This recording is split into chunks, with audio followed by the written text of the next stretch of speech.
Perfect. So, Ralph, who do we have today? Yeah, I'm very excited because he's a one of the most influential people I've met so far in this multifamily space, who definitely inspires me and motivates me, and truly one of a kind gentleman. We have Yosef Lee, Yosef Your Brosef. And I'm going to read a quick short bio for Yosef, and then we'll get started. But everybody, please welcome Yosef. Moving from South Korea at age 18, Yosef always strived to prove himself in a new country, from working multiple part-time jobs to becoming a full-time civil litigation lawyer. This father of two quickly learned to manage his time effectively. Yosef began his journey in multifamily as a multifamily investor only in early 2022. So it hasn't even been that long yet. And wait till you hear how much he's accomplished. Now he impressively has several hundred units in his portfolio. So everybody help me welcome Yosef Lee real quick. Yosef, welcome. Thank you, Ralph, for the intro and everyone. It's great to see you. This is my first, I think, virtual meetup attending early in the morning. It's usually at night, and I know how hard it is to spare your time and Saturday morning. So I really, really thank you for making it here. A little bit of my background, as Ralph introduced, I'm a South Korean immigrant, currently a lawyer from New York City, still W-2, father of two kids, aspiring to take back the control of my time by being financially free through multifamily apartment investing.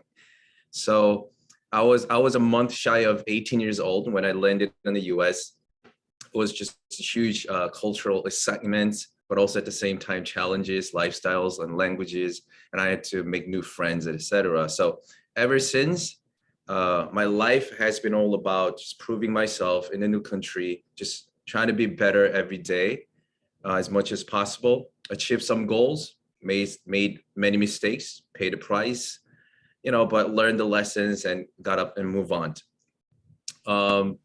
Long story short, I became an attorney with the goal of making a partnership and, just being a cool attorney in New York, being a rich guy, etc. However, the reality was my job is by nature trading my time for money. So the more money I want to make, the more time I had to put, more work hours. And I thought about it for years, and then that was not the lifestyle that I wanted to pursue, especially my kids are growing up, they wanted more attention of mine. So, and with a couple of other life events, I started thinking about what should I do, and then came to the conclusion that I need to create some sort of sustainable other multiple income stream so that no matter what happens to me, God forbid, I have something to protect my kids, right? So that some sort of financial fortress for them. So no matter what they want to do, so that they could have that support.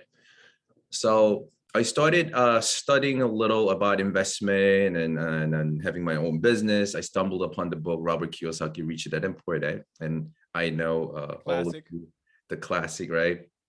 But for funny thing is that I had the book for like more than 10 years. It was just sitting in there, never read it. My uncle gave it to me, and back then it was like, what kind of scheme is this, right?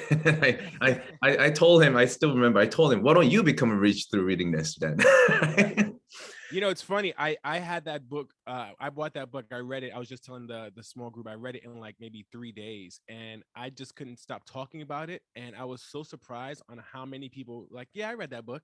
And I was like, you read that book, and that's it? You've done nothing? Like, I read that book, and I'm ready to just take off. And people like, yeah, I read that book back in college. I'm like, no, you have to read it again. Yeah, it's crazy. That book is like a game changer. To me as well. And this time, for some reason, I read it cover to cover.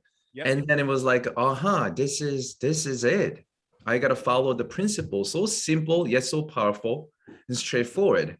So I started looking into investment side more. I did a little bit of mutual funds and then REITs, etc., but nothing really thrilled me.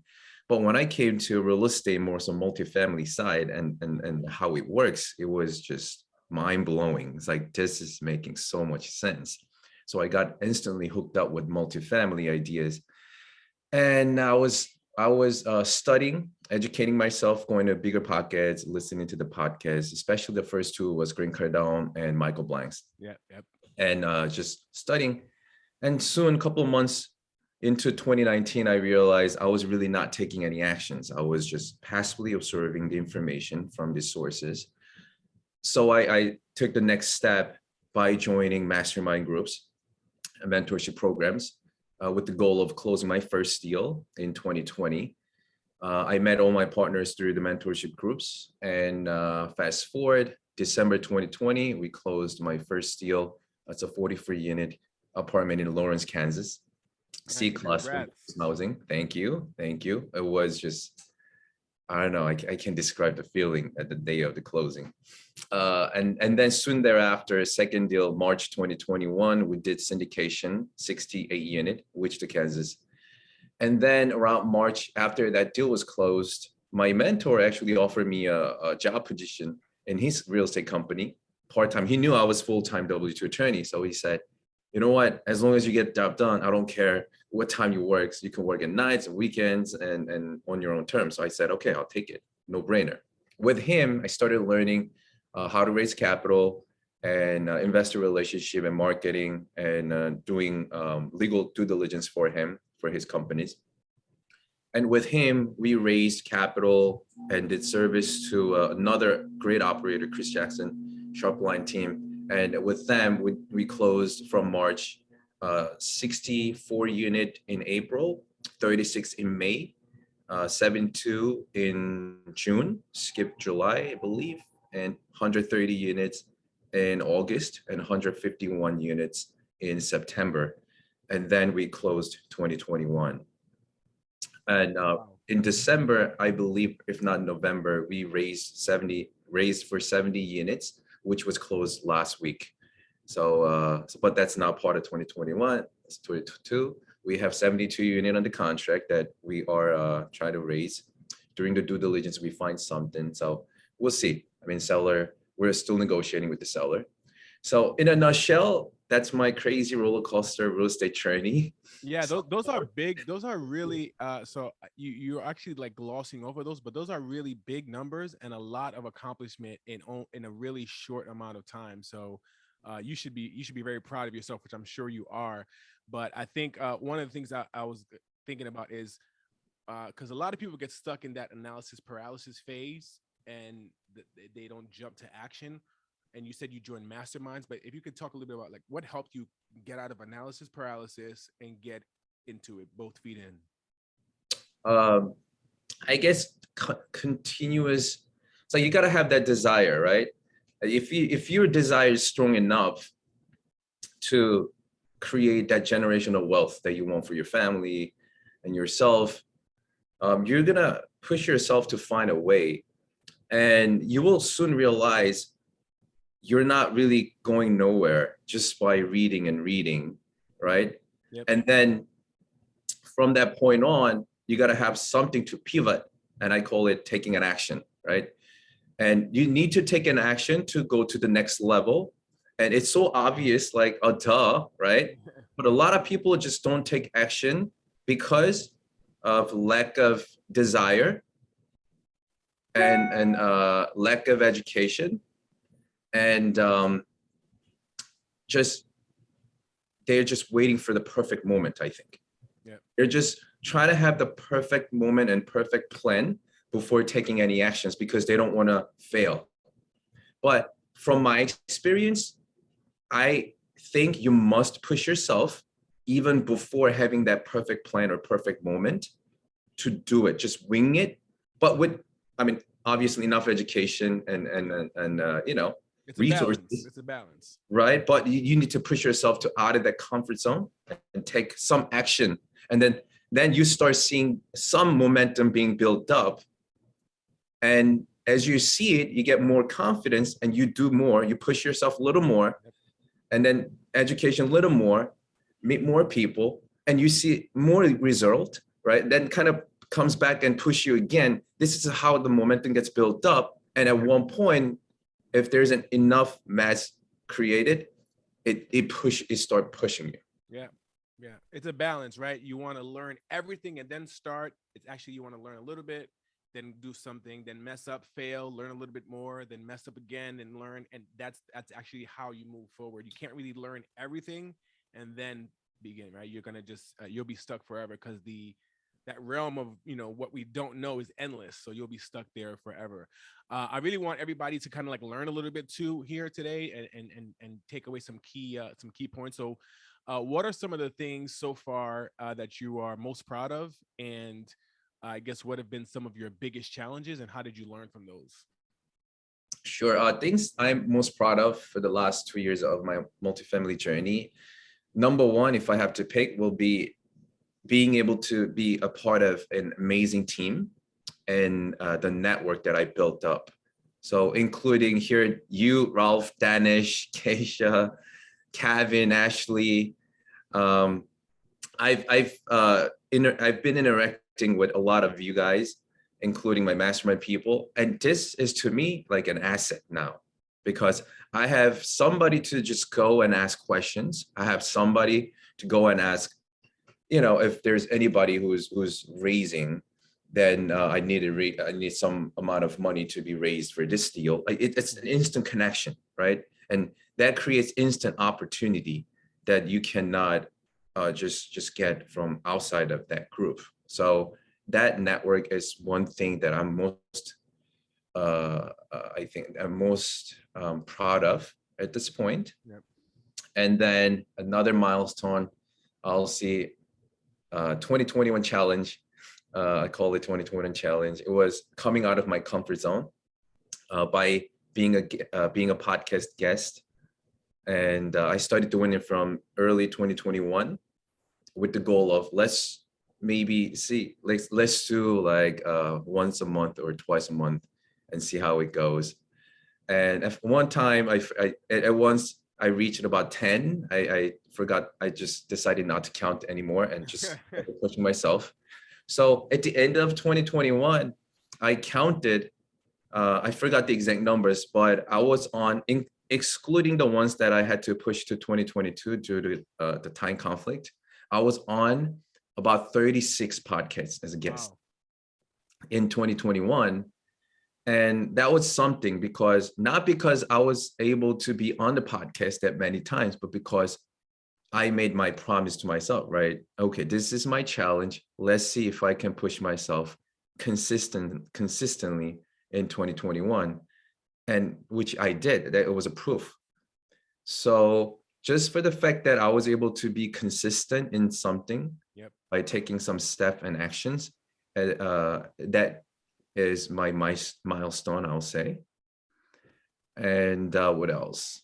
And what would you say would be your biggest challenges, and like what you learned from them, your biggest lessons learned from those challenges? Biggest challenges is always W2, because that does not give me any more flexibility from 9 to 6, right? The only time I could spare is probably an hour, skipping my lunch. I do networking calls during the daytime, maybe hour out 30 minutes. But other than that, I had to just stick to my W2.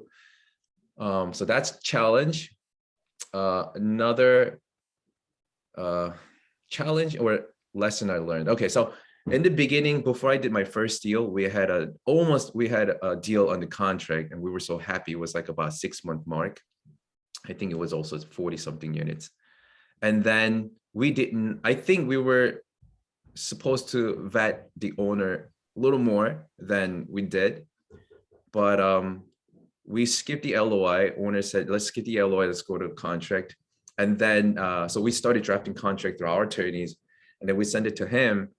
He ended up using that to get another buyer with higher bid, and then he went with them. He walked away like that, and we ended up paying some attorney fees, right? Wow. So the lesson I learned was always verify, always making sure if this is the right deal.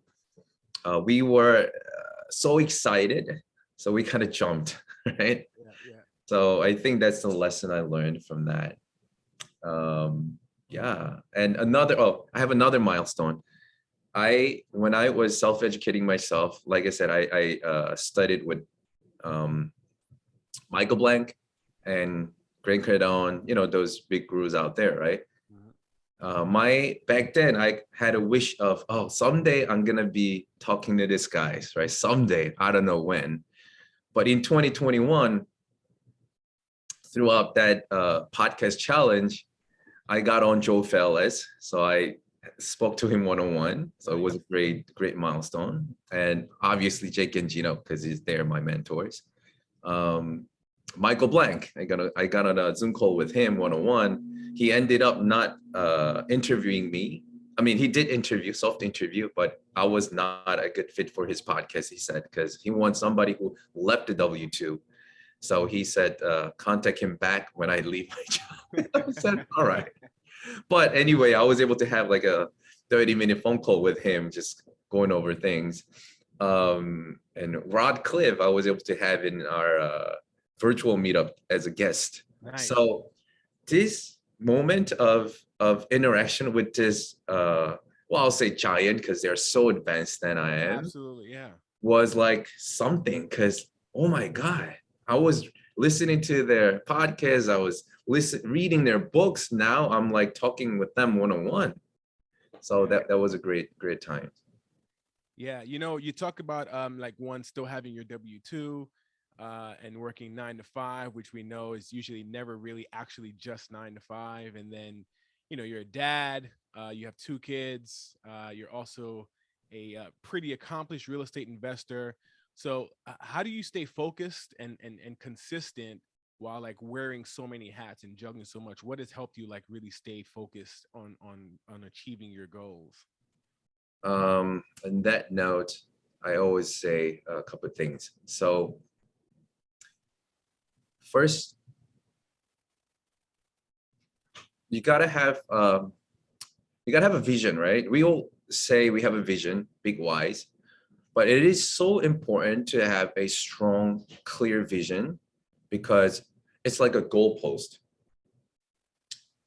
If your vision is not clear, then you're gonna always be shaky because you're gonna be there is always a shining object, right? So unless you have a clear goal, vision and goals, you're gonna be always shaky. So you gotta have that first. So write down, and it's even better if you can write it down because a lot of times things that in our heads and our brain is very amorphous. So it constantly changes. But if you write something down on a piece of paper or type it up and have it gets concrete even more. Like each time you read it and see it. So I recommend to do that. And vision and goals. Goals are different. To me, vision and goals are different. Vision is more of like a big one giant thing at the end and wise. Goals are kind of stepping stones that you have to just constantly follow. It's like goalposts for each stage. Yep. So your goal must be more clear, even clearer than vision, because you have to achieve the goals to get to the vision, right? So you got to make it quantifiable goals. What I mean by that is this. I'm going to be like it's like fitness, right? One day I'm going to have like a 6-packs. Yeah. But that's not clear enough. Keisha can tell more about that because Keisha's a great fitness performer. You gotta have like, okay, every day. Instead of that, I gotta have every day. I'm gonna do 3 sets of crunch or something like that, right? More clear KPIs. Then it's easier to achieve. And then you gotta be able to manage your resources, time and attentions. How do you do that? I do through time blocking and creating to-do lists and constant prioritizing of those. I love planning short-term and long-term goal settings and things like that. And I write them down and I prioritize. Okay, this is more yearly, this is more 5-year, this is weekly, monthly, and daily. And then transcribe them into to-do lists, like a vision board with time blocking. And then I'm on a more obsession level. Like I prioritize every day, like even every day in this moment, every hour or two, I prioritize. I move things around. Maybe this is impossible to be done today. I'll pass it on to tomorrow, right? But there is, because so many to-do list stuff on my to-do list, what I also like to do is just pick 3 things, the 3 things that I will push myself to at least get done today. And then if I am able to get them done, then I move on to the fourth and fifth. So that's how I push myself to focus on things. You talked a little bit about your vision board here, but what is your how would you describe what is your vision for your life if you're not already there for the life you're trying to build? So I have three whys, right? Why for myself, why for my family, and why for my other people that I'm going to be interacting with. The why for myself is as a I have a God-given life, right? This is God-given, so it's not mine. So to me, I think since it was given, I gotta constantly evolve, gotta constantly be a better person every day. So that's my why for myself, my family, to be able to provide that kind of fortress I mentioned before, right? And spend time with them and just be there, because a lot of times I was not able to be there for my kids. So I regret many moments, but I try to make it up now. And for others, I want to be able to make some impacts, right? Whether it's a huge or small, just any impact, so that just because they met me, I want them to be changed a little in a better way, right? Impacts or making changes. So these are my whys or visions. And goals are obviously, again, more concrete and clear. I want to do this through multifamily investing journey, and by paying forward to others to educate them and then help them to achieve the same. Cool. All right, we're almost coming up on time here, but I know we did have a question from one of the folks in our audience here, Arvid, who is interested in Yosef describing one of your deals, the process, the people, the numbers, and how the profits are shared between GPs. So I know that's a lot to kind of pack into in a couple of minutes, but if you could just give, like, I guess, a broader sense of the whole process. Sure. And this is more about syndication or JV structure? I guess for the sake of I guess let's leave it as a syndication. Okay. Yeah. So I can talk about our syndication. We have a 68 unit Class B type property in Wichita, Kansas, and it came from one of the brokers that we had a relationship with. So it was not on the market. He sent it to us, so we didn't have to compete or anything. And in the beginning, this one has a little twist, so it's kind of interesting. So in the beginning, everything's smooth because B nice area, B plus type of property, early 2000 built. So inspection went well, everything was so smooth. At one point, like when we got that under contract, we had about close to 95% of occupancy. So it was good. And we were assuming the agency loan from the seller. And the agency loan assumption is easier because we didn't have to get a new loan as long as we get qualified. But the thing was, throughout the due diligence period, everything looks just smooth. The occupancy rate started going down. So it was touching the 90%. And, agency is really sensitive about going to being above 90% for 90 days. And now it's touching the 90%. There's a potential of going down. So they actually told us that they're not comfortable going forward with this closing. So with that, we had to extend twice more than we had the terms on the contract. So it was like we did like 3 or 4 times extension just to accommodate, because seller was so motivated too, and we're motivated. And seller was accommodating. All right, let's push. We'll get another extension. And I think both parties worked together to bring that occupancy back to 95%. And finally, the seller was comfortable closing the deal. It took about 9 months from the point that we got that under contract until the closing. Wow. Because of that occupancy issues, we had to extend 3-4 more months, like 5 months almost. I believe the price back then was like a 4 point something million. I can't really think of on top of my head. So we had to raise about close to $2 million. We wanted to raise with the CapEx reserve and everything. And we had a 3, 4, 5, 7. So we have 7 partners altogether as a GP. 2 are mainly for capital raising and some other tests, but mainly capital raising. And we had our main 3 member GP groups who found the deal together, vetted the deal together, underwrote it, and then we put risk money together, including myself. And then we have 1 KP, and we had 1 person who is actually more advanced and experienced, who's helping us with the asset management side. So he specifically came into play just to help out asset management. And when we made a deal for him, it was just a 1 year that he's going to help out and kind of fade out, and then we will take over. But then we work together. We just love his asset management style so much, and we're learning so much. So, and he also liked the deal. So we like a couple months ago, we talked, and he decided to stay with us to manage the deal together further. So we ended up giving him more asset management portion of the split. So yeah, that's our GP members, and the overall deal structure was we have 2 classes of LPs, right?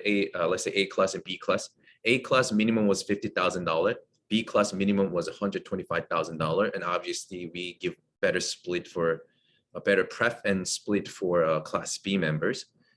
Class A member, our split is 70-30, and then class B member, our split is 15 and 85. Wow. So, and class A member pref is 7%, B member pref is 8, and then split happens. We had a hurdle of 12%. So once annualized cash and cash return hits 12%, then split becomes 50-50 evenly for both groups between GP and LPs. And we have a 6 years of holding period. Our plan is to if possible, we're trying to work on this getting supplemental loan. And then towards the end, if we can keep the deal, we want to do cash out refi, if possible, then rather than selling it, so that we can keep it together with the investors if they're willing to stay with us. We have a provision of if at the time of cash out refi, if the investor LPs want to get out a deal, they can actually be bought out with the fair market value, so that inside our other LP groups, if someone else is willing to take over that share, then they're going to do that. So that's pretty much the overall structure. That's cool. Yosef, thank you for sharing this, and obviously there's so much more we could talk about, but I know we're almost coming up on time here. So just the last thing real quick. Yeah. I know we can I'm not even half done here. Yeah, we can talk real estate all day. I know.